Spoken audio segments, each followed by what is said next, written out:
Hi there, and welcome to my series, Juicy in Java. I'm your host, Juicy Absolute, where you bring the Java, I bring the Juicy. And this is where we sit down and head over important insight that will help to improve your life and go over tips to access your positive mind for daily activities involving your mentality. What I'd like to talk about this week is how the effects of judging others can directly affect the judgment upon oneself and the continuation of one's self-criticism and blame.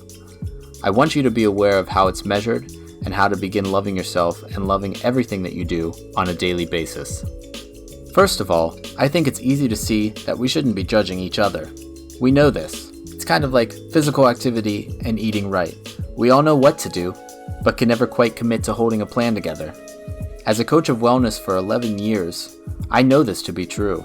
Did you know that your mind is a recorder, and it records and processes everything that you say and do over the course of a day? Our brain is a powerful tool, and sometimes even too powerful that it will start working against us if we control it to do so. Let's start with the process of judgment. It's very critical to limit this to freeing and opening your mind on all levels. I'm not talking about self-judgment. I'm talking about judging others, whether it's related to accomplishments, lack thereof, or even the way someone may present their aesthetic self. Judgment could exist because somebody isn't quite on the same level as another on a particular topic, in other words, your ego, or it can exist because somebody else beat somebody on a particular topic, in other words, envy. You need to be aware that ego and envy exist, and controlling these two characteristics are possible and can lead to a more level-headed space. To learn about the ego and envy, and the roles it plays on the brain, let's talk about the ego first. It's made up of your true identification, how you grew up, what you chose to believe in as a child, what you did as a child, etc. Basically, this is the purest version of yourself. The ego also carries along with it the superego, which is mostly the last part of the personality to develop, consisting of developing through socialization and morality. This part of the ego aims for perfection, and ideally how we'd like to be versus how we are now.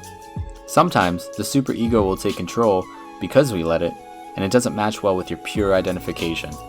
This could be a good characteristic to show if you have an immoral ID, but that's rarely the case. Like I had said earlier, the superego will strive for moral perfections without taking reality, or the ID, or the identification, into account. Finding a balance between these three can pose difficult, but I want you to leave a comment assessing where you think your balance lies. All three are great to have. Just keep asking yourself questions. Don't fight for perfection, and continue growing with an open mind and knowing that we, as a society, know very little when it comes to how much information is out there. So live humbly.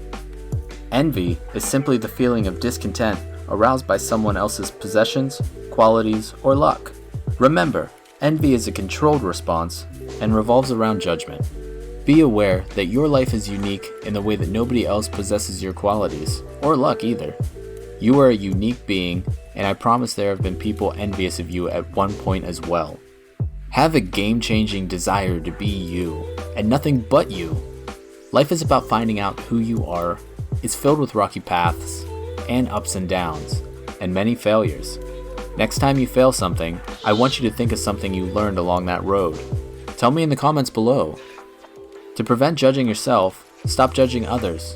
To stop judging others, be conscious of your true identification, your superego, and your ego, and the envy towards others. In other terms, embrace your true identification, control and limit your superego, and tell yourself that other people are envious of you. It's true.